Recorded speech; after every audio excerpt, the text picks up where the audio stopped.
بيبدا الانمي بتاعنا بشاب بيواجه وحش ضخم جدا، بنشوف معاه شويه صلايم وكمان ذئب. الواد ده بيقدر ان هو يخلص على الوحش ده بسحر النار، وبعدها بتظهر بلورة سحريه ملعونه. وفي مدينه فيستان بقى تحديدا في نقابه المغامرين، شويه مغامرين كده بيتريقوا على الراجل ده لانه بيقولوا ان هو شاف صلايم بيطلع نار. فالناس طبعا بتعرفه انه مفيش حاجه زي كده، هو اكيد يعني زمانه هو بيهلوس ولا حاجه. بعدها بقى بيظهر بطلنا يوجي في المكان، والبنت ليلي بتكون فاكراه فشل في المهمه بتاعته، واللي كانت انه يجيب 3 أو 4 ورود درايه، ولكن الواد بيعرفها ان هو ما فشلش وبيوري لها الازهار واللي بتكون موجوده جوه الصلايم بتاعه. البت بقى اول لما بتشوف الازهار بتتصدم لان اعدادهم بتكون كبيره جدا، وعلشان كده بتنادي على مدير النقابه. وبطلنا بقى بتكون مهمته هي مروض للوحوش، وعلشان كده بيعرف يتحكم في الصلايم والحاجات دي. المدير بقى اجز بيوصل على المكان، ويوجي بيعرفه ان الازهار ديت هتكفيهم لسنتين قدام. فبعدها المدير بيقول اكيد يوجي مش شخص عادي. وفجاه بقى في واحد بيوصل على المكان ده، وبنعرف ان في مجموعه وحوش ظهرت في الغابه، عددهم 10,000 وحش، وكل الناس الموجوده في المكان بتتصدم اول لما تسمع الرقم ده. بعدها بقى يوجي بيكون حاطط صلايم في الغابه للمراقبه، وبيعرفوا ان الوحوش متجهه ناحيه المدينه هنا. مدير النقابه بيبلغ المغامرين باللي بيحصل، وبيطلب منهم انهم يهربوا منها بسرعه، ولكن الكل بيرفض طلبه لانهم اكيد مش هيسيبوا سكان المدينه يموتوا. فاجز بقى بيعرفهم انهم لازم ينقذوا اكبر عدد ممكن من الناس، ولكنهم بيستمروا على رفضهم وبيقولوا انهم هيدافعوا عن المدينه حتى لو ده يعني موتهم. وفي وسط النقاش المحتدم ده يوجي بيعرفهم ان هو عنده حل، بيخرج عظم التنين كده من جوه الصلايم بتاعه، ويبدو كده انه مستخدمه كمخزون يا صديقي. الواد بعدها بيعرفهم عن العظمه دي، والكل بيتصدم لان العظمه ديت بتقدر تستحضر نار تنين وممكن يستعملها في القضاء على الوحوش. بعدها الراجل ده بقى بيبص ليوجي وبيعرف ان الصلايم اللي على دراعه ده هو نفسه اللي شافه بيخرج نار. فبيقول بقى لبقيه المغامرين ما تقلقوش انتم تقدروا تثقوا فيه. وبعدها بقى الكل بياخد التعليمات منه وبيجهزوا نفسهم للمعركه وبيجيبوا اسلحتهم. يوجي بقى بيكلم الذئب ده بالتخاطر، وبنعرف انه مكلفه يجمع الصلايم اللي في الغابه. بيديله بعدها شويه طاقه كده، والذئب بيفرح جدا. بيطلع يوجي بقى على السطح وبيلاقي الوحوش بدات تقترب باعداد كبيره جدا. بنعرف ان المغامرين مجهزين شويه حاجات علشان يخلصوا عليهم، هو بيرموا القنابل ديت وبيضربوا عليهم سهام. القنابل بتتفجر وبتتحول لدخان، والدخان ده بينزل منه سيوف بتقتل في الوحوش دي. وطبعا هتفتكر كده ان الوحوش اتهزمت يا صديقي، هقول لك لا والله، الوحوش بتكمل هجوم وهم عددهم كبيره جدا، ولكن المغامرين مش بيسكتوا وبيهاجموا عليهم هم كمان. ويوجي بقى من فوق الاسوار بيبدا يستخدم قوته وبيدمر في الوحوش ديت واحد واحد. وفجاه بتجيله رساله من المساعده بتاعته وبتعرفه ان في الغابه شخص غريب جدا وتصرفاته اغرب. يوجي بعدها بيشوف الراجل ده باستخدام مهاراته، وبيعرف ان هو معاه حجر سحري، فبيشك ان هو ده اللي تسبب في ظهور الوحوش، وبيطلب من الصلايم يروحوا عليه، ولكن بحذر لانهم لو لمسوا الحجر اللي معاه ده هيموتوا. الصلايم طبعا بتفكر ان يوجي عايز يضحي بيهم، ولكنه بيعرفهم انه هيحط حاجز على الحجر ده، وبعدها يستخدم سحر التدمير عليه. بيعمل سحر نقل التعويذه وبين قوته للصلايم، وبعدها بيقبضوا على الراجل. كمان بيستخدموا سحر الحاجز والتدمير، والجوهره بتتدمر، ولكن بنلاقي بعدها ان الراجل ده انتحر وكلهم بيتصدموا. وفي الوقت ده بقى كانت ليلى واقفه بتتفرج على يوجي ومش فاهمه حاجه. الذئب بقى في الوقت ده بيعرف يوجي ان هو خلاص قرب يوصل، والواد بيطلب منه ان هو يساعد المغامرين في قتل الوحوش. فبيروح شويه من الصلايم هناك، وبنشوف المغامرين وبيكونوا واقفين على رجليهم بالعافيه. الوحوش مش قويه ولكن اعدادها كبيره جدا. الصلايم بيوصلوا على المكان، ويوجي بينقل لهم السحر علشان يساعدوا المغامرين، وفعلا قوته بتكون كبيره جدا. الوحوش بتتدمر في ثانيه، المغامرين بيرجع لهم الحماس من تاني والدنيا عظمه. بعدها يوجي بقى بيعرف ان اعداد الوحوش طلعت اكتر ما هو متوقع، ولكنه بيخطط انه يحاوط المدينه بحاجز، وبعدها يستخدم سحر النار ويدمر بيه كل اللي بره. وفي الخطه بتاعته بقى بيقرر يستعمل الصلايم علشان يحاوط المدينه ويفعل الحاجز عن طريقهم. وفعلا الصلايم بيروحوا حوالين المدينه، وبيطلب من درايه تستخبى تحت الارض. يوجي بقى بيكون عارف ان ليلى وراه، وبيطلب منها تبلغ الجنود يدخلوا جوه المدينه. كلهم بيدخلوا جوه الحدود فعلا، وبيكون هيبدا بقى استخدام التعويذ، ولكن الصلايم بيعرفون لسه 2 من المغامرين بره الحدود، وبيكونوا بيقتلوا وحش عملاق ومش قادرين يهزموه. ولكن في اخر لحظه الذئب بيجي وبينقذ الموقف، بيقتل الوحش ده وبياخد المغامرين وبيدخلهم جوه الحدود بسرعه. وبعدها يوجي بيبدا ينفذ التعويذه بتاعته وبيحاوط المدينه كلها بالحاجز. كل الناس بيتصدموا ومحدش مصدق قوته. بعدها الواد بيستخدم سحر النار، وحرفيا كل حاجه بره الاسوار بتتحرق. الناس طبعا بتتصدم اكتر لان لو حد تاني بيستخدم السحر ده مكان يوجي كان زمانه مات وشبع موت، وده لان السحر ده بيستهلك طاقه ضخمه جدا ومحدش هيقدر يستحمله. فعلا بقى بنلاقي ان يوجي تعب شويه، ولكن فجاه بنشوف ان الوحوش لسه ما اتهزمتش.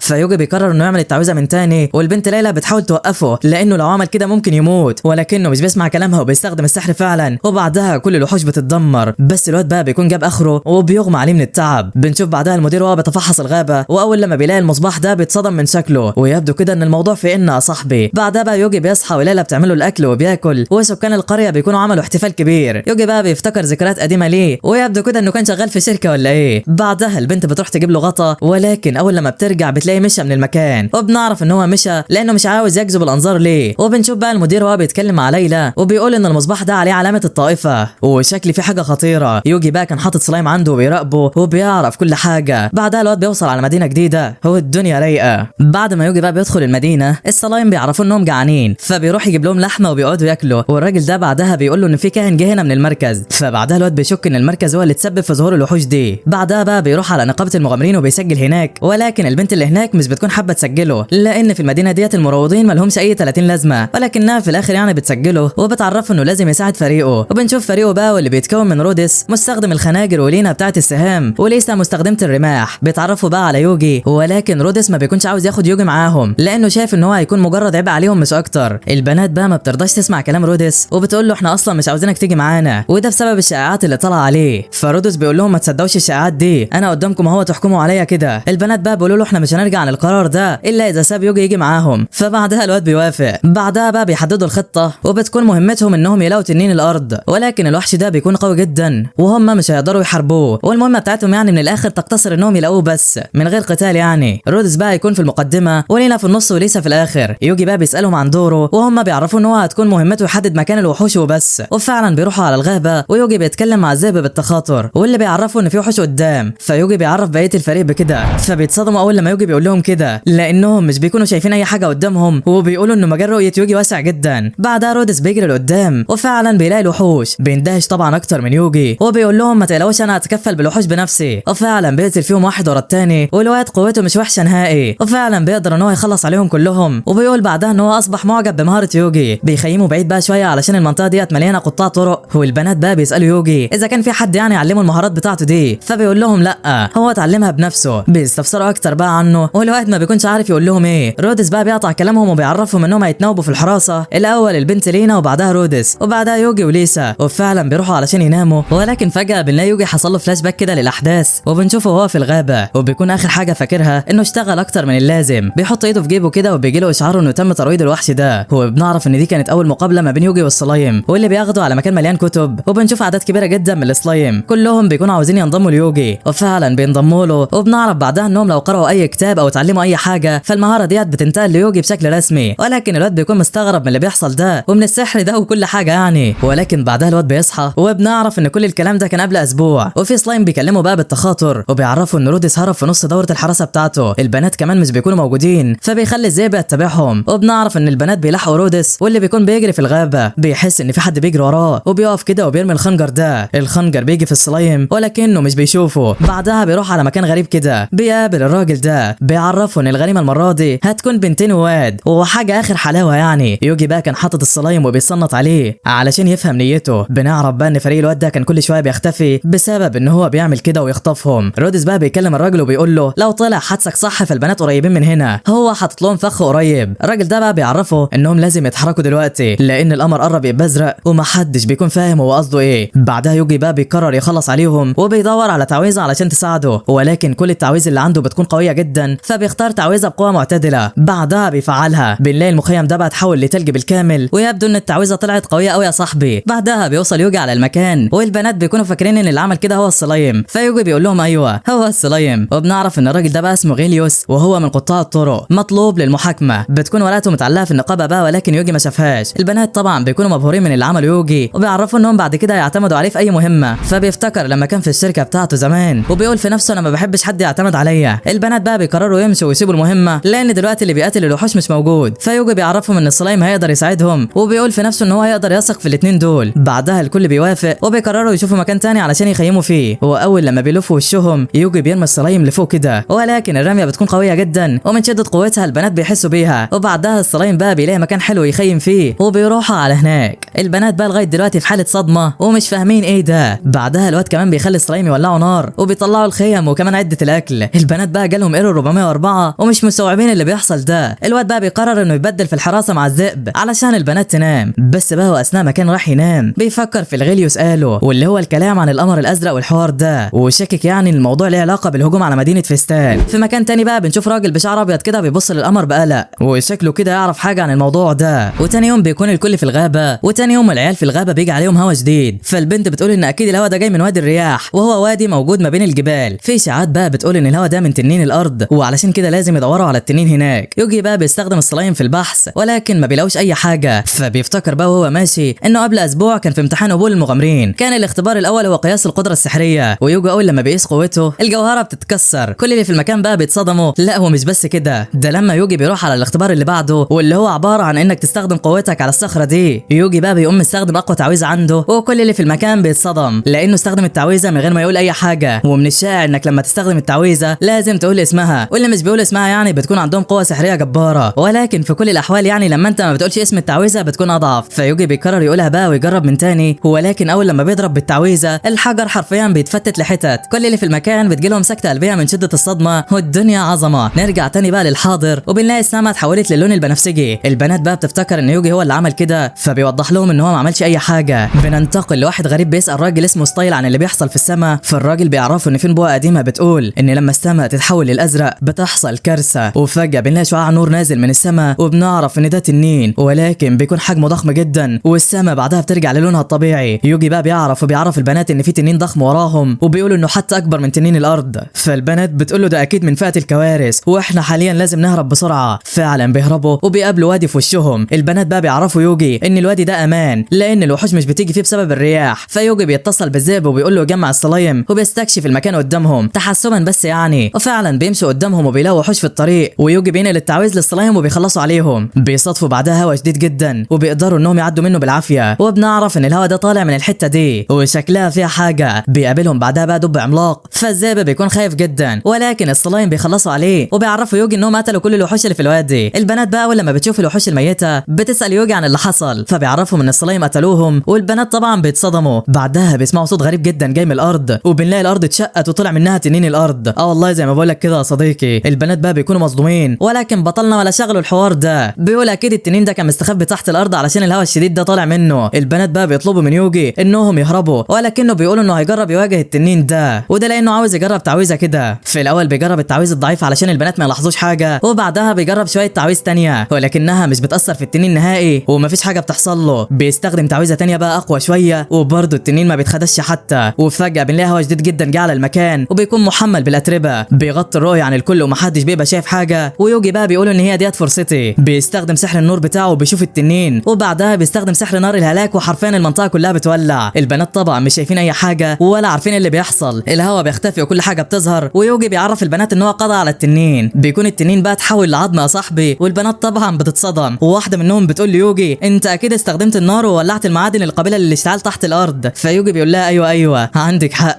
وطبعا يعني البنت ما كانتش فاهمه اي حاجه يا صديقي. بيروحوا بعدها بقى على نقابه المغامرين علشان يسلموا مهمتهم، ولينا بقى بتقعد تتقنعر هناك، بتتكلم بتفاخر وبتقول انهم قتلوا تنين الارض، وبالاضافه كمان جابوا مجرمين معاهم. المجرمين اللي جابوهم مكافئتهم بتكون 14 مليون. والبنت اول لما بتسمع الرقم ده بتتصدم. بعدها بقى بيجي واحد كده ليوجي وبيقول له ان هو عاوز يتكلم معاه. بيروحوا على اجتماع كده وبيقولوا انهم هيتشاركوا معلومات عن التنين الازرق. هو الراجل ده بيعرفهم على يوجي وبيقول لهم انه كان موجود عند الوادي ويعرف شكل التنين. بيطلبوا منه يرسمه، فبيدور على تعويذه شبه كده، وفعلا بيلاقي تعويذه التصور الذهني بيستخدمها وبيرسم التنين، ولكن الصوره بتكون واقعيه جدا. الناس طبعا بتنصدم من شكل التنين ده، وستايل بيعرفهم بقيه التفاصيل عن التنين، وهو انه لما اتولد قدر انه يخلص على قاره كامله في 3 ايام بس. كل اللي في المكان اول لما بيسمعوا الكلام ده بيتصدموا، وبنعرف ان في شخص ساعتها تم استدعائه وقضى على التنين ده. ستايل بقى بيقول ان بقيه تفاصيل التنين مكتوبه في صفح، ولكن الصفح ديت متقطعه. بعدها الراجل بيقول ان قبل 30 سنه هم استخدموا تعويذه علشان يستدعوا شخص قوي جدا علشان يواجه التنين، وبيكون يعني المفروض التعويذه ديت تتفعل بعدها ب 30 سنه، يعني المفروض الشخص القوي كان ظاهر من اسبوع. ايوه يا صديقي، يبدو ان الشخص ده هو بطلنا يوجي. وبعدها بقى بيقول ممكن التنين يكون ظهر بسبب التعويذه اللي جابتني، ولكن فجاه وسط الحوار ده بنلاقي السما رجعت اتحولت للون ده تاني. السلايم بقى بيبلغوا يوجي ان التنين حجمه زاد، ويوجي بعدها بيعرف الناس ان يمكن التنين ده بيكبر لما لون السما بيتغير. وفعلا بيلاقوا مكتوب كده في الكتاب. الناس بقى اللي في المكان كلهم بيكونوا خايفين جدا، ولكن الراجل ده بيعرفهم انهم لازم ما يخافوش، وان هم بكره هيواجهوا الوحش ده بعد شروق الشمس. وبعدها بيمشوا. يوجي بقى بيروح علشان ياكل، وهناك بيقابل البنتين اللي بيعرفوا انهم هيروحوا يقتلوا الوحش معاه، وهم طبعا ما كانوش خايفين ولا حاجه لان يوجي معاهم. بنلاقي ستايل بقى جه وقعد يتكلم مع يوجي وبيعرفه عن نفسه، وكمان بيقولوا ان هو عاوز يديله حاجه. بيديله الخنجر ده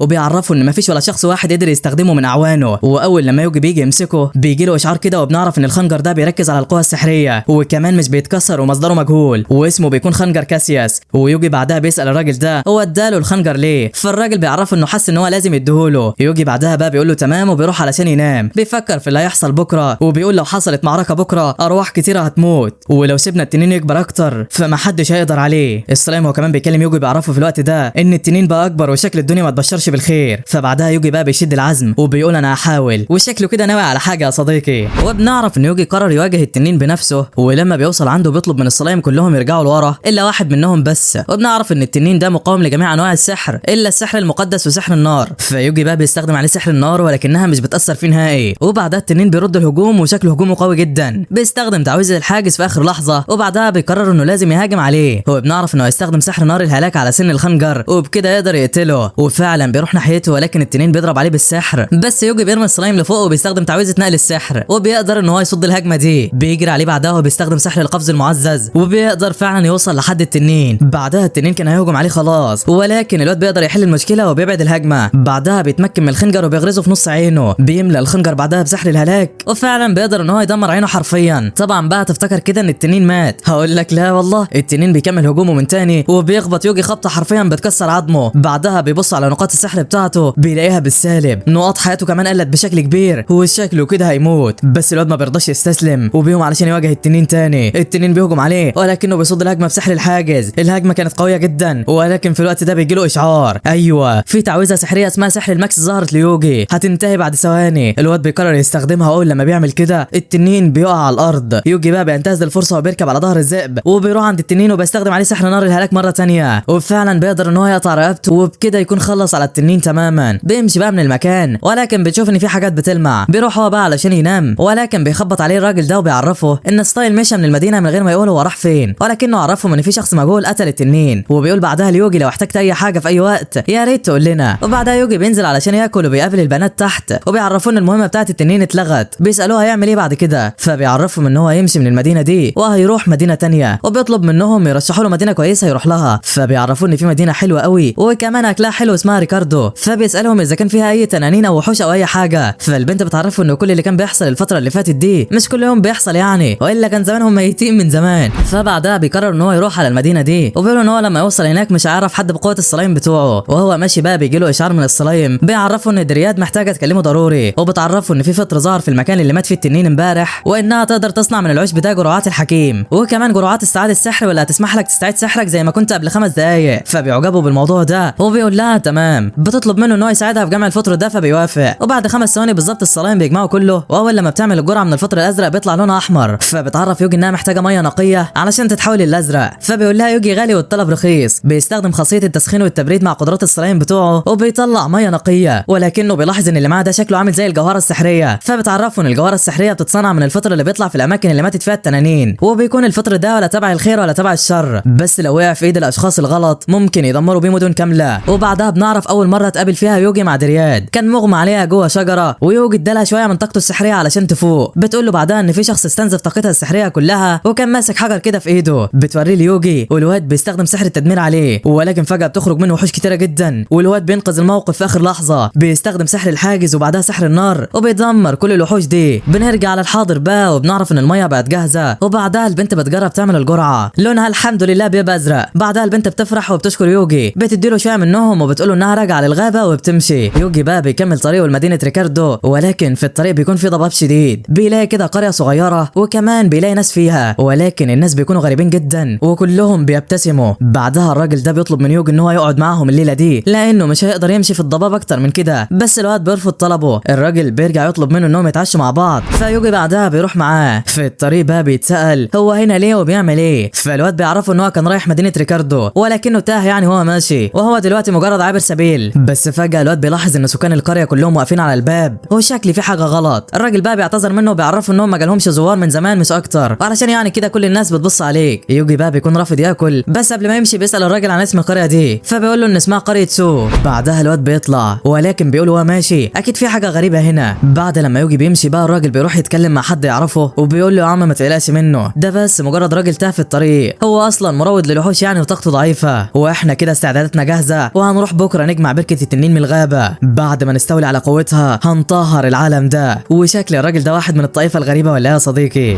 بعدها بقى يوجي بيوصل على المدينه ولكن الجو بيكون برد جدا، فبيستخدم بعدها تعويذه العزل علشان تدفيهم. بعدها بيقابلوا الحراس واللي بيقولوا ان قبل 10 ايام التلج ده نزل فجاه على المدينه، في ناس ماتت بسبب الجو ده، وبيسالوا يوجي هو جاي هنا ليه، فبيعرفهم ان هو جاي علشان سمع ان الاكل هنا في المدينه حلو. وبعدها بقى بيدخلوه وبينصحوه بمطعم اللهب اذا كان عاوز ياكل، وفعلا الواد بيروح على هناك، ولكن البنت اللي هناك بتعرفه انهم قفلوا النهارده، فبيقول لها خلاص مش مشكله وهاجي بكره. ولكنها بتقول له انهم برضه قافلين بكره، وده بسبب ان المدينه كلها ما فيهاش حطب، والحطب هو الاساس الوحيد للنار اللي هيولعوا بيها علشان يطبخوا. يوجي بيقول لها طب ما ايه المشكله ما تجيبوا حطب ولا اي حاجه. فالبنت بتعرفه ان الحطب اللي موجود حاليا كله رطب، وهم محتاجين حطب جاف علشان يقدروا يطبخوا، ولكن علشان يجف من الرطوبه الموجوده في الجو دي محتاج على الاقل سنه كامله. فبيقول لها يوجي تمام، وبعدها بيسيبها ويمشي. بيطلع بقى بره الغابه وشكله كده عاوز يجيب الحطب ويجففه، بيجيب فاس وبيقوم مستخدمها، ولكن فجاه من اول تلويحه بالفاس ديت حرفيا الاشجار كلها بتتقطع. ده ايه القوه ديت يا ابني؟ بعدها بيقطع الاشجار ديت لحطب، وبيكون عامله كويس جدا، وبيدور على تعويذه تشيل الرطوبه. فبيلاقي تعويذه ازاله الرطوبه باستخدام السلايم، وفعلا اول لما بيفعلها الرطوبه بتتشال خالص. فبياخد الحطب بعدها وبيروح عند البنت، ولكنها بتعرفه انها ما بتفهمش قوي فيهم وهتنادي للطباخ. الراجل بقى اول لما بيشوف الحطب بيقوله ان هو رطب ومش هينفع يعني نطبخ بيه دلوقتي، وبيطلع انه تحول للرطوبه في الطريق. فيوجي بيستخدم التعويذه عليه تاني، وبعدها بيوري الحطب للراجل. الطباخ بقى اول لما بيشوفه حرفيا بيتصدم، وبيقول له ان عمره ما شاف حطب زي ده جاف جدا ولكنه معمول للطبخ. وبعدها بقى بيروحوا يولعوا النار، والراجل ده بيسال يوجي بقى وبيقول له معاك قد ايه حطب. فالسلايم بيطلع كل الكميه اللي معاه، والراجل حرفيا بيتصدم اكتر واكتر، وبيقول بعدها ليوجي يستناه وهو هيعمل له احلى اكل. وفعلا بعد شويه بيجيب له الاكل، والواد اول لما بيدوق حرفيا بينفجر من الحماس والفرح، بيعجبه الطعم جدا جدا لدرجه ان هو بيقرر ياكل هنا على طول. الراجل ده بقى بيعرفه ان هم مشهورين اصلا بالشوربه، ولكن الشوربه بتاخد وقت وعلشان كده بيقرر يعمل له لحمه. بعدها الطباخ بيقول له كمان ان هم مش هيقدروا يستعملوا الحطب ده كله، لان المدينه كلها حاليا محتاجه الحطب ده في التدفئه، ولو استخدم الحطب ده فناس كتير هتموت. يوجي بقى لما بيسمعه بيقول له طالما انت كل اللي محتاجه حطب فانا هجيب لك كل اللي انت عاوزه. فعلا بيروح على نقابه المغامرين وبياخد مهمه الحطب. بعدها البنت ديت بتعرفه ان الحطب بيحتاجه بشكل وحجم معين، وفي راجل كده اسمه ودكا هيعلمه كل الكلام ده. فعلا يوجي بيروح عنده، والراجل ده بيفهم يوجي ان المدينه بتحتاج كل يوم تقريبا 5 اطنان حطب، وهم مش هيقدروا يوفروا الكميه ديت كلها، وبيقولوا انهم ما كانوش مستعدين للتلج ده، والنتيجه لكده هم متاثرين جدا. بعدها الواد بيساله اذا كانت القريه اللي جنبكم ارسلت المساعدات ولا لا. فالراجل بيعرفوا ان القريه ديت مهجوره من زمان وما فيش فيها حد اصلا. يوجي لما بيسمع الكلام ده بيستغرب جدا، وبيحس ان في في الموضوع. ودكا بقى بيقول له يا ابني انا مش عاوزك تضغط على نفسك، انا عارف انك ضعيف وجسمك ضعيف، فبراحتك يعني وجيب اللي تقدر عليه. يوجي بيقول له يا عم ما تقلقش،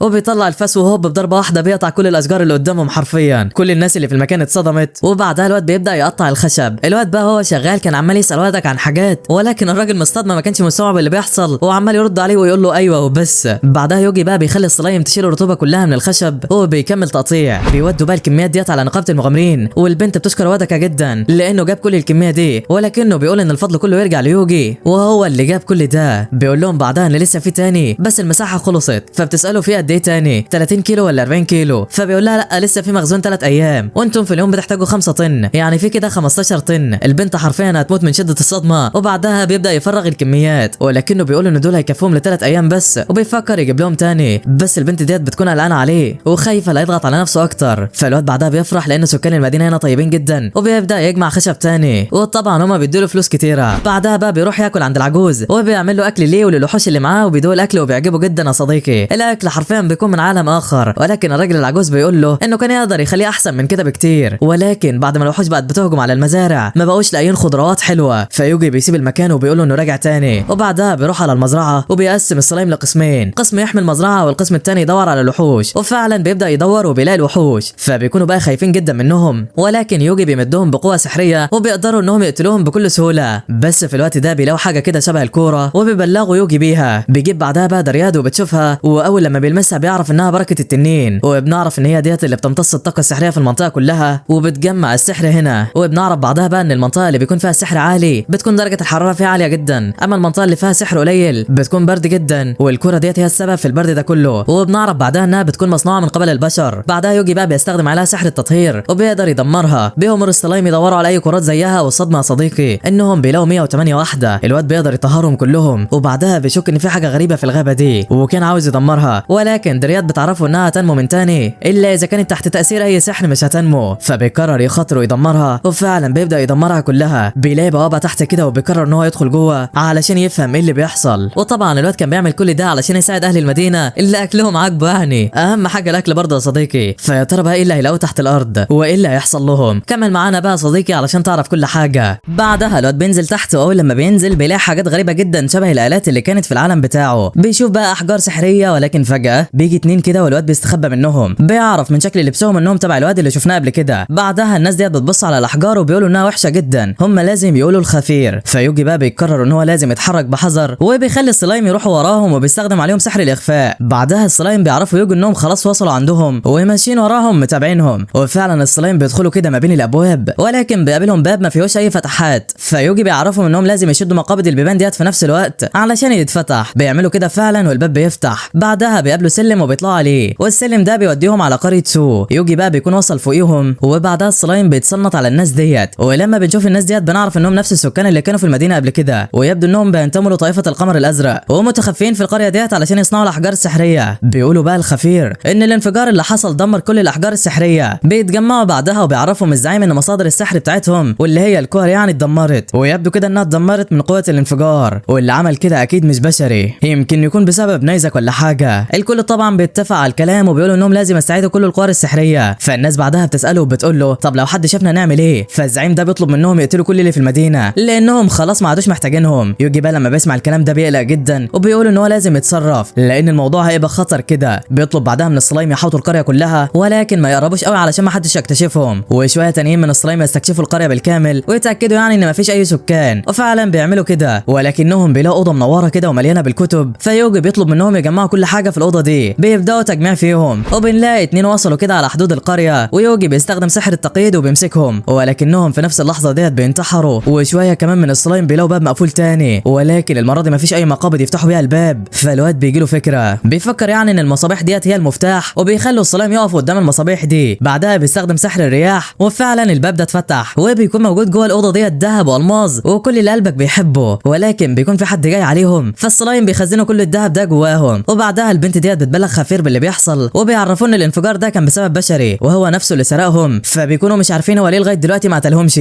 وبيقولوا اكيد هو عارف بموضوع السلاح. وبنعرف بقى ان في سلاح موجود تحت الارض، ولو كلهم ماتوا السلاح ده بيتفعل وبيخرج نار الهلاك. وفجاه بنلاقيهم انتحروا والارض بتتهز والنار بتتفجر في كل حته. يوجي بيلحق نفسه في اخر لحظه وبيستخدم 3 تعويذ من سحر الحاجز. النار بقى بتكون قويه جدا ويبدو ان الحاجز مش هيستحمل، ولكن الواد بيقرر انه يستخدم سحر الجليد وسحر التدمير، وبيدمج كل التعويذ ديت مع بعض. وفعلا التعويذه بتنجح وبتحوط النار، ولكنها بتسحب من طاقته السحريه جامد لدرجه ان الطاقه بتتحول للسالب وبتبدا تسحب من نقاط حياته. وفي النهايه بقى بيقدر ان هو يخلص على الخطر ده، وبنشوف الذئب اللي كان مستخبي تحت الارض. بعدها بقى بيمشوا من المكان، واول لما بيوصل على المدينه الناس بتكون قلقانه لانه اتاخر في مواجهه الوحوش، وكمان بيعرفوا بالانفجار اللي حصل في الغابه، وبيكونوا مفكرين ان كل ده بسبب نيزك. وتاني يوم بقى الكل بيفرح جدا وبيعمل احتفال بيوجي وهو ضيف الشرف يعني. البنت ديت بقى بتشكره على اللي عمله في الحقل، وبتعرفوا انهم قدروا يجمعوا اعلى جوده من الاعشاب. بيكونوا بقى جهزوا له الوجبه، واول لما الواد بيدوقها بيغمى عليه من شده الطعم وحلاوته. بعدها بقى بيصحى بيلاقي نفسه على السرير، فبيقرر ان هو يتفقد الوثائق بتاعه الطائفه، وفعلا بيشوفها. بيلاقي بقى ان كلها بتختفي اول لما بيمسكها، ويبدو كده ان عليها لعنه، ولكن واحده منهم مش بتختفي، ويبدو انها قائمه اسماء الاشخاص المنظمه عاوزه تقتلهم. وفي مكان تاني بنشوف 2 بيقتلوا في الناس، وبنعرف ان اسم يوجي مكتوب جوه الورقه دي. بعدها ال2 دول بقى بيبداوا يدوروا على يوجي، وبيقولوا انهم عاوزين يقتلوه باي طريقه. الواد بقى بيقرر ان هو لازم يمشي من المدينه دي لان القتله اكيد بيتبعوه حاليا. وبعدها بيروح على نقابه المغامرين، وبيعرف البنت ديت ان هو هيسيب المدينه. بيطلب منها ترشح له اي مدينه، فبترشح له مدينه بوغينيا، وبتعرفه ان في هناك اشهر الدروع، وده هيكون مكان مناسب جدا ليوجي. وبتعرفه كمان على ورشه حداده كويسه. بيمشي بقى من المكان، ولكن هو ماشي السلايم بيبلغوه ان في 2 بيراقبوه. هو اصلا كان عارف، وبعدها بيعمل نفسه نايم. الواد ده بقى بيقول ان هو عاوز يقتله، ولكن البنت بتعرفه ان هم ما ينفعش يقتلوه دلوقتي لانه محطوط في قائمه المرشحين علشان يغتالوا، لكن هم دلوقتي هيراقبوه بس. فيوجي بعدها بيقول ان هو لازم يشيل اسمه من القائمه دي. بيقوم بعدها بقى يمشي ويروح لمدينه بوغينيا، وبيبدا يتصرف تصرفات عبيطه جدا تبين يعني ان هو ضعيف قدام اللي بيراقبوه، زي انه مثلا راح ورشه الدروع واتصدم من السعر، بيروح يجيب اكل ولكنه مش معاه فلوس، بيدور على فلوس في الارض يعني، وهكذا. بيحاول بقى يبين ان هو مغامر كحيان من الاخر، ولكنهم مش بيكونوا مقتنعين بالكلام ده. فالواد بعدها بيروح بقى عند نقابه المغامرين، وبياخد مهمه هزيمه وحش عملاق. واول لما بيوصل عند الوحش بيعرف السلايم والذئب ان هو مش هيستخدم السحر، لان اي مراوض طبيعي المفروض ان هو يدخل مواجهات بالوحوش اللي هو روضها، ولكن الذئب بيكون خايف جدا. وبعدها بيستجمع شجاعته وبيبدا يقاتل. بيقدر ان هو يقضي عليهم، ولكن الاثنين بيقولوا اكيد الذئب ده قوي جدا. فيوجي بقى بيستخدم سحر الشفاء على الوحوش ديت، ولكن الذئب في كل مره بيهزمهم. فيوجي بيقرر يستخدم سحر تعزيز المهارات على الوحوش، وبتكون قويه جدا. والذئب في البدايه بيهرب، ولكنه بيرجع يقاتل من تاني، وبيطلب من يوجي ما يساعدهوش. وبعدها بيقدر ان هو يخلص على الوحوش دي. الاثنين دول بقى بيقولوا ان الذئب ده شكله مش قوي جدا، وده اللي يوجي كان عاوزه. ولكن فجاه بنلاقي الوحش ده قام وهجم على يوجي، والواد بيتصرف لا ارادي وبيستدعي سيف وبيقتل بيه الوحش. الاثنين بقى اللي بيتفرجوا بيتصدموا من مهاراته، وبيقولوا ان يوجي مش مجرد مراود عادي، ده شكله عنده قوه اسطوريه. وعلشان كده بقى بيمشوا من المكان. وبعدها بنعرف ان هدفهم الجاي هو ستايل، وبيروحوا على مكان غريب كده وبيكلموا راجل، وبيعرفوا ان يوجي مجرد مراود عادي. هم وحاليا رايحين عند ستايل. فالراجل ده بيعرفهم ان قريه سود دمرت وبيتصدموا جدا لانهم بيكونوا شاكين ان اللي عمل كده هو ستايل، وعلشان كده بيقرروا يقتلوه. ولكن يوجي بيستخدم عليهم سحر الجليد وبيجمدهم بالكامل. وتاني يوم بقى الواد بيروح على محل الدروع وبيسال على درع للسلايم بتاعه، ولكن الواد ده بيطرده. بس صاحب المحل بيجي وبيعرفه ان هو ما يتصرفش من نفسه وبيقول له ان دول اقوى زباين قلنا من ساعه ما فتحنا. بعدها بقى بيعرف يوجي وبيقول له ان هو ما عندوش اي دروع لوحوش قويه زي دي، ولو عاوز يعني دروع زي اللي انت بتقولها لازم هو يصنع لها دروع مخصصه. ولكن المواد اللي موجوده عنده حاليا مش كويسه قوي، ولازم يبقى عنده جوهره التنين الازرق علشان يصنع له دروع قويه. والتنانين ديت بتكون موجوده عند البركان، ولكن بيكون من الصعب جدا انك تهزمهم. ده غير يعني ان الفصيله الزرقاء نادره. فيوجي بقى لما بيسمع الكلام بيستغرب وبيسال الراجل اذا كان في تنانين عاديه ولا حاجه. فالراجل ده بيعرفه ان في تنانين عاديه كمان، ولكن مفيش حد بيقدر يهزمهم ابدا. بعدها يوجي بيروح على نقابه المغامرين وبياخد كل مهمات القضاء على التنانين. فالبنت ديت بتعرفه ان المهمات ديت صعبه جدا، ولكنه بيقول لها ان هو هيستخدم السحر. فبترجع تقول له ان التنانين ديت معاها جواهر مضاده للسحر، وكمان الضربات العاديه مش بتاثر فيها بسبب جلدها السميك، والحل الوحيد لهزيمتها هو الميه. ولكن ما صعب جدا تطلع ميه كتير لفوق كده. فبيسالها ليه مش بيستخدموا سحر الميه. فالبنت بتقول له ان مفيش حد عنده الطاقه السحريه الكبيره دي، وغير كده في الطريق بتاعك بتلاقي في نهر وبيكون مليان بالاسماك المفترسه. فيوجي بعدها بيعرفها ان هو هياخد مهمه الاسماك كمان. ايه بنرحم شويه. واول لما بيوصل على النهر بيسال السلايم اذا كانوا بيعرفوا يعوموا ولا لا، ولكن بيقولوا له لا. فبيقرر ان هو يصنع شبكه السلايم، وفعلا اول لما بيعملها بينزلها في الميه والسلايم مش بيلاقوا اي حاجه تحت. ولكن فجاه بيشوفوا حاجه غريبه شبه الحفره كده فبيدخلوا فيها، وبعدها بنلاقي ان في سمكه عملاقه بتمشي وراهم. يوجي بقى بيسحبهم على طول، وبتكون السمكه عملاقه جدا. الواد طبعا بيستخدم عليها سحر التجميد ولكنها بتكسره. بعدها بيستخدم سحر النار وبيحولها لسمك مشوي، وبكده يكون خلص على السمكه دي. بيسال بعدها السلايم بقى اذا كان يقدر يقرب من البركان ولا لا. فهم بيسالوا السلايم الاحمر ده، واللي بيعرفهم انهم يقدروا يقربوا عادي لان اصلا البركان راكد يعني ومفيش حراره عنده. بيوصلوا بقى اخيرا عند التنانين، والسلايم اول لما بيشوفوهم بيخافوا جدا منهم، والتنانين ديت بتكون هي اللي هم عاوزينها ولكن الفصيله الحمراء. فيوجي بعدها بيروح عند واحد من التنانين وبيستخدم عليه اضعف تعويذه ميه عنده، وفعلا بتنجح عليه وبيطلع منه الجوهره اللي هم عاوزينها. السلايم بعدها بقى ما عادوش بيخافوا، والواد بيكمل رش ميه على التنانين واحد ورا التاني لحد لما بيخلص عليهم. بيلاقوا بعدها بقى التنين الازرق واللي بيكون اكبر من التنانين التانيه. فيوجي بيخلي السلايم يلفوا حواليه. بعدها بيشغل 10 تعويذ ميه في نفس الوقت، ولكن مفيش حاجه بتاثر فيه وبيقوم تاني. فيوجي بعدها بيستخدم عليه سحر التجميد المستوى المتوسط، ولكن برضك بيقدر ان هو يكسر التلج. فبعدها الواد بيستخدم عليه سحر التلج مضاعف 10 مرات، ولكن التنين ده بيكون جامد وبيقدر يكسر التلج برضه. بس كده كان جاب اخر تحمله ومات. وصاحبنا بعدها بيكمل تجميع في الجوهره لغايه لما اليوم بيخلص. بعدها بيروح على النقابه وبيسلم كل الوحوش اللي جمعها، والبنت بتتصدم لانه قدر يقتل كل الوحوش ديت وكمان قتل السمكه. فبيعرفها ان السمكه كانت مستخبيه في الميه مع انها يعني المفروض تبقى فوق. فالبنت بعدها بتعدل المعلومات بتاعتها وبتشكره. بيروح بعدها عند الحداد وبيديله الجوهره. الراجل طبعا بيتصدم، ولكن يوجي بيعرفه ان هو مجرد حظ مش اكتر. فالحداد بيقول له تمام هصنع لك درع للذئب بتاعك. بعدها يوجي بقى بيديله جوهره تانية علشان يصنع بها درع للسلايم، وبيديله كمان كل الجواهر الحمراء اللي معاه. الراجل بقى بيفرح جدا وبيعرفه ان هو يصنع له احلى دروع. تاني يوم بقى الدروع بتكون خلصت والراجل بيطلب من يوجي ان هو يجربها، وفعلا بيروحوا يجربوها. واول لما الذئب بيجري بيلاقي ان سرعته بقت كبيره جدا، والسلايم نفس النظام طبعا. وده كله الاثنين دول جايبين ايرور 404. وبعدها يوجي بيجرب تعويذه التعزيز علشان يعرف اذا كانت الدروع هتستحمل السحر ولا لا، وفعلا يعني بتقدر تستحمل. بيجرب بعدها يستخدم نقل التعويذه ويخلي السلايم تستخدم السحر، وفعلا بيعملوا التعويذه وبتكون اقوى من الاول. الاثنين دول بقى بيتصدموا من قوتها، ولكن بتكون الجوهره اتاثرت، ولو حصل تاني حاجه زي كده اكيد يعني هتتكسر. بعدها بقى بيمشي من المحل، والراجل ده بيعرفه ان هو يقدر يصنع درع اقوى من كده، ولكنه هيحتاج جوهر تنين النار العملاق واللي بيكون موجود في الحمم البركانيه، وبيخرج من فتره للتانيه، ولكن هزيمته بتكون مستحيله. بعدها يوجي بيمشي وهو قاعد بقى بيفكر في الكلام ده. السلايم بيكلمه وبيعرفه ان التنانين بتتصرف بغرابه، وبيكونوا بيتصرفوا زي ما كانت بتتصرف الوحوش في مدينه فستان. فيوجي بيطلب من السلايم والذئب انهم يروحوا ويشوفوا اذا كان في اي اشخاص هناك او اي حاجه، وفعلا بيلاقوا اتنين ماشيين كده. وفي نفس الوقت الواد بيفتح الشباك بيلاقي البركان فار، وكمان بيشوف تنين النار واللي حرفيا بيكون اضخم من البركان نفسه. الواد بعدها بيترعب جدا وبيطمن على السلايم وما بيكونش حصل لهم اي حاجه. بنشوف بعدها الشخصين دول واللي بيكونوا متجهين ناحيه تنين النار، ويوجي طبعا بيراقبهم بالسلايم. بنعرف بقى انهم جايبين حاجه في البراميل دي، والمفروض يعني انها تقتل تنين النار. الواد طبعا بيهجم عليهم بشباك السحر، ولكنهم بيقدروا يهربوا بسرعه. بيفكروا ان في ساحر جنبيهم، ولكنهم بيقولوا اكيد ده فخ للوحوش. فيوجي بيقرر يهجم عليهم من ورا، ولكنهم برضك بيتفادوا الهجوم بسرعه. بيرموا سكينه بقى على السلايم، ولكن على مين؟ ده السلايم المتين. صاحبنا بيكون عارف كل ده ومتوقعه اصلا، وبيهجم عليهم هجمه ثانيه وفعلا بيتقيدوا بالشباك، ولكنهم بعدها بينتحروا وشكلهم برضه من الطائفه الغريبه. الواد طبعا بيستدعي بعدها درياد علشان تشوف ايه اللي في البراميل دي، واول لما بتشوفها بتعرفها دي ميه ملعونه ما كانتش هتاثر على التنين نهائي. فيوجي بعدها بيطهرها وبترجع ميه عاديه. بعدها درياد بتمشي، وفي راجل بقى في الوقت ده بيخبط على يوجي وبيقول له لازم تخلي حالا، لان لاول مره من 50 سنه التنين يصحى، واخر مره التنين صحى فيها دمر المدينه بالكامل وحرقها. الواد طبعا بيروح عند الصخره وبيستنى التنين، واللي بيكون رايح ناحيه المدينه. بنعرف بقى ان قدام التنين نهرين، ويوجي بيطلب من ازاي بيروح عند النهر علشان يشوفه هيعمل ايه. ولكن التنين اول لما بيوصل عند النهر كانت المفاجاه يا صاحبي، التنين بينزل في الميه ولا بيتاثر فيها نهائي. بعدها بيكمل ناحيه النهر التاني، ويوجي بيعرف الذئب ان مفيش حل غير انهم يقتلوه. الذئب لما بيسمع الكلام بيجري باقصى سرعه عنده ناحيه النهر التاني، وبيبدا في الهجوم بسحر التلج المتوسط، ولكن مش بيأثر عليه وبيقدر ان هو يكسره. يوجي بقى بيطلب من السلايم انهم ينطوا لفوق وبيستخدم سحر التلج المضاعف 10 مرات، ولكن بلا فائده. الوحش بيكسر التلج مره ورا الثانيه، ولكن بيتعصب منهم وبيضرب عليهم بالنار. يوجي بيصد النار ديت بالتلج، وبنشوف بعدها اهل القريه اللي يبدو انهم سايبينها وماشيين. بعدها الذئب بيروح عند النهر تاني، والتنين بينزل في النهر وبيكون متعصب جدا، ولكنه قدر يتعود على الميه عادي. والشكل كده يوجي مجهز له خطه احتياطيه. فعلا بنعرف انهم لما كانوا بيقتلوا التنين هو كان مخلي السلايم عند النهر التاني وبيجمع فيه ميه، ودلوقتي بيفتح الحاجز وبيصب الميه على التنين، وبتكون كميات كبيره جدا بتغطي التنين وبتوقعه. فالذئب بيروح يشوفه اذا كان مات ولا لا، وطبعا هتفتكر ان كده التنين مات. هقول لكم لا والله، التنين بيقوم وبيهجم على الذئب بالنار، والمره دي بيكون متعصب جدا. واول لما بيهجم يوجي بيقدر ان هو يصد الهجمه وبينقذ الذئب في اخر لحظه. بيلاقي بعدها تعويذه يقدر بيها يقتل الوحش، ولكنها بتستهلك سحر كتير جدا. بيقرر يستخدمها بغض النظر عن العواقب، وبعدها بيشرب جرعه استعاده السحر، وفعلا بيستخدم التعويذه دي. وفي نفس الوقت التنين بيهجم عليه. الهجومين بداوا يتصادموا مع بعض، ويا ترى مين اللي هينتصر؟ يوجي بقى بيكون واقف بالعافيه، والهجوم ده بيستمر لفتره طويله. بنلاقي بقى ان التنين جسمه بدا يتشقق، وبعدها بيتجمد تماما وبيتكسر لحتت، بتظهر الجوهره بتاعته والدنيا اخر حلاوه. يوجي طبعا بيكون جاب اخره، والسلايم بيبلغوا انهم لقوا جهاز غريب كده. بعدها الواد بيروح على النقابه وبيسال البنت ديت عن مدينه اسمها داوين، واللي بيكون سمع المجرمين بيتكلموا عليها. فالبنت بتعرفه انها موجوده، ولكن مفيش مغامرين بيروحوها لانها مدينه غامضه جدا ملهاش اي تواصل مع المدن اللي حواليها. فبيوري لها الجهاز ده وبيسالها عليه، وبتعرفه انه الجهاز ده بينتج مطر صناعي، وبيكون عند كل مدينه في النقابه بتاعتها جهاز زيه، والمفروض يعني اسم المدينه يكون محفور على الجهاز ده. ولكن البنت اول لما بتشوفه بتلاقي ان اسم المدينه ممسوح، والشكل في ان في الموضوع. بعدها يوجي بيروح عند الحداد وبيديله الجوهره العملاقه دي، وبيكذب عليه وبيقول له انه لقاها. فالراجل بيكون عارف الحقيقه وانه يوجي قتل تنين النار، ولكنه بيسكت يعني، وبيعرف يوجي ان هو يصنع له بيها احلى درع في الكوكب. تاني يوم بقى بيكون الدرع خلص، وبنعرف انه من المستوى الاسطوري. وبعدها الواد بيمشي في مكان تاني بقى، بنشوف واحد قاعد كده وبيتمنى القوه، وفعلا يبدو انه حصل عليها. بيكون شكله شبه الحداد جدا، وشكله في حاجه غلط. في المدينه بقى بنلاقي الجو بدا يتقلب، وبيظهر ستايل اللي ما شفناهوش من بقاله مده. يوجي بعدها بقى بيوصل على مدينه داوين، ولكن الناس بتكون غريبه جدا، بيبصوا ليوجي نظرات غريبه. الواد طبعا ما بيديش اهتمام، وبيروح على نقابه المغامرين، ولكنه مش بيلاقي اي مهمات جديده فبيمشي. ولكن بنعرف ان كل ده خطه منه، وهو عامل نفسه مشى، كان حاطط سلايم علشان يسمع الناس دول، وبيدخلوا يتكلموا في الاوضه. بيكونوا عارفين بقى ان ده هو يوجي احد المرشحين علشان يتم اغتياله، والراجل ده بيقول لهم انه ما ينفعش يعتمد على كلام اتنين قتله مبتدئين. فالتاني بيعرفوا برضه انهم برضه ما ينفعش يقتلوه، والا الناس هتعرف بخطتهم. وبنعرف كمان انهم اشتروا جهاز المطر ده، وبيكونوا عارفين ان هو ما نجحش،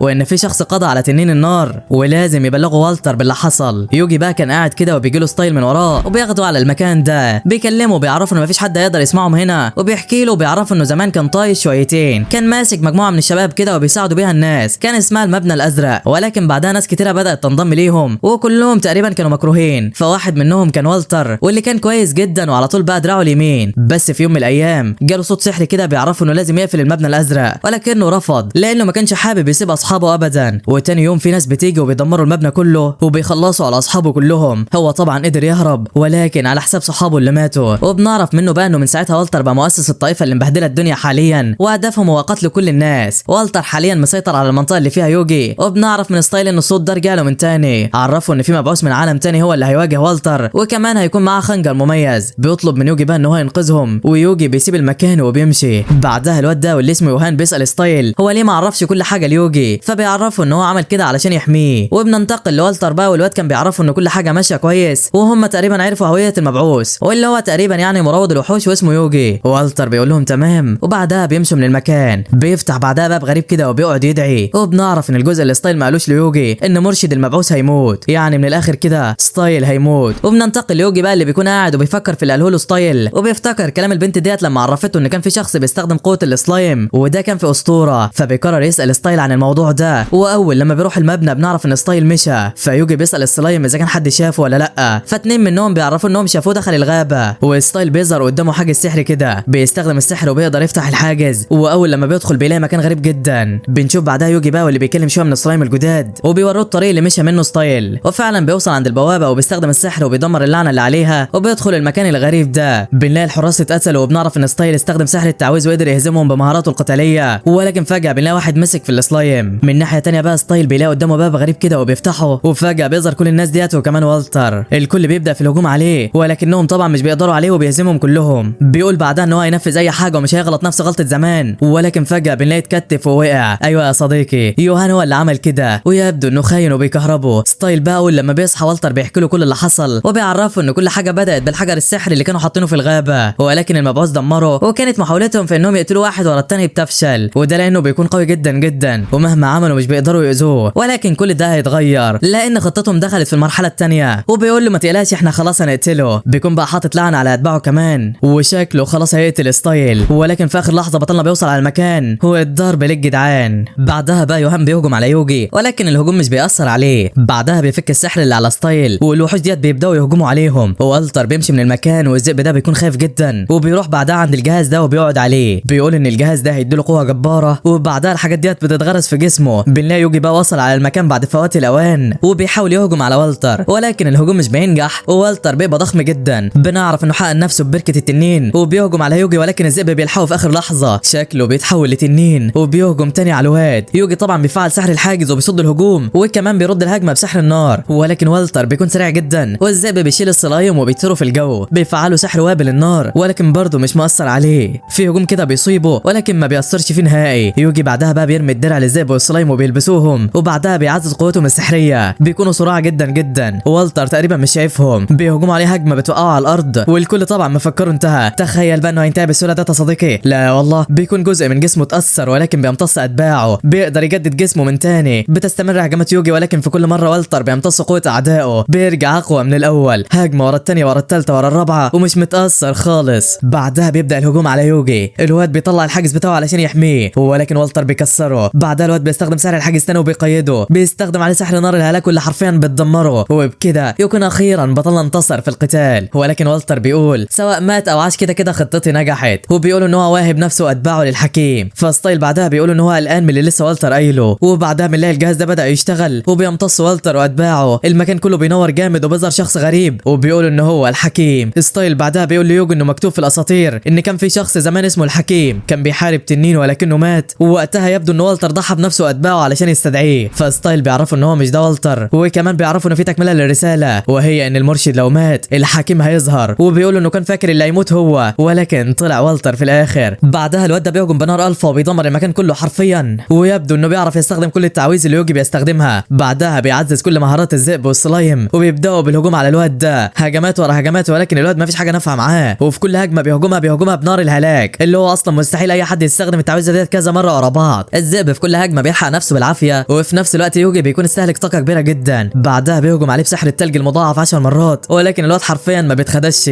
بيجربوا تعويذ النار المضاعفه 10 مرات وبرضه مش بتنجح معاه. بعدها الواد ده بيستخدم سحر النار الهلاك المضاعف 10 مرات ويوجي بيستخدم نفس التعويذه. بيبدا التصادم ما بينهم ولكن يوجي بيكون مش قادر يستحمل لانه قوته السحريه بقت بالسالب، ولكن سحره بيقدر ان هو يتغلب على سحر الواد. بس بعدها بتيجي الصدمه والواد ما تاثرش نهائي. بيقول بعدها انا هخلص الناس من المعاناه دي، وبيفعل سحر غريب والسما بيبدا لونها يتغير وبيتحول للبنفسجي. الوحوش هي كمان شكلها بيبدا يتغير وبتبدا في الهجوم على السكان، ولكن يوجي بيساعدهم في اخر لحظه. والراجل ده بيقول ان العالم ده بيواجه مشاكل كتيره لازم يدمره ويريح الناس اللي فيه. بعدها بيهجم على يوجي واللي بيستخدم الدرع ولكن درعه ضعيف جدا لان سحره خلاص قرب يخلص. بيبداوا بعدها يهاجموا بعض بسحر الهلاك ولكن البطل بتاعنا نقاط حياته بتقل. في نفس الوقت الصلايم بيبلغون الوحوش متجهه ناحيه المدينه، اعدادهم كبيره جدا. الواد بينقل للصلايم سحره وبيهاجموا على الوحوش دي ولكنه مش بيقدر يكمل على كده بسبب نقاط حياته اللي بتقل. بس الصلايم بيعرفوا ان سكان مدينه فستان اتجمعوا في الساحه وبنشوفهم وهم بيقولوا انهم لازم يدافعوا عن نفسهم ويحموا طبعا المدينه في الوقت اللي يوجي مش موجود فيه. فيوجي بعدها بيمدهم بالسحر وبنعرف ان كل المدن بدات تعمل نفس الحاجه. بيقرروا انهم يدافعوا عن نفسهم وما يخلوش تعب يوجي يروح هباء منصوره. وبعدها يوجي بيقول انه الاول كان شغال لوحده لغايه لما بقى الموضوع عادي عنده، ولكن العمل الجماعي مش وحش برضه. بيستخدم سحر التعزيز وبيعزز مهارات كل سكان القرى، وفعلا كلهم بيلاحظوا ان قوتهم زادت جامد. بيستخدم الجرعه اللي ادتها له درياد قبل كده، قوته بترجع زي ما كانت قبل 5 دقايق. وبعدها مش بيتبقى قدامه غير الراجل ده. ستايل بيعرفه ان الصوت اللي كان بيجي له بعت له رساله تاني وهي ان لو الشمس والقمر اجتمعوا العقاب هيبدا، وطبعا مش بيكونوا فاهمين اي حاجه من الرساله دي. وبعدها يوجي بيطلع على فوق كده. الواد ده بقى بيساله انت ليه بتحمي العالم ده. يوجي بيفتكر كل لحظه عاشها في المكان هنا وبيقول له لان العالم ده حلو زي ما هو كده من غير اي تغييرات فيه. بعدها الاتنين بيبداوا قتال ضد بعض والاتنين بيهاجموا على بعض بسحر نار الهلاك، ولكن ما حدش منهم بيتاثر. بس المشكله ان بطلنا سحره بيخلص والتاني سحره لا نهائي. ولكن فجاه بيجي اشعار ليوجي ان معاه تعويذه الصاعقه الماكس. معاك 45 ثانيه، وهي ديت نفس التعويذه اللي هزم بيها التنين قبل كده. فبيقرر ان هو يجربها عليه، واول لما بيهجم بيها بتاثر في الواد جامد. ولكن بعدها يوجي بيتصدم لان الهجمه بتكون لسه موجوده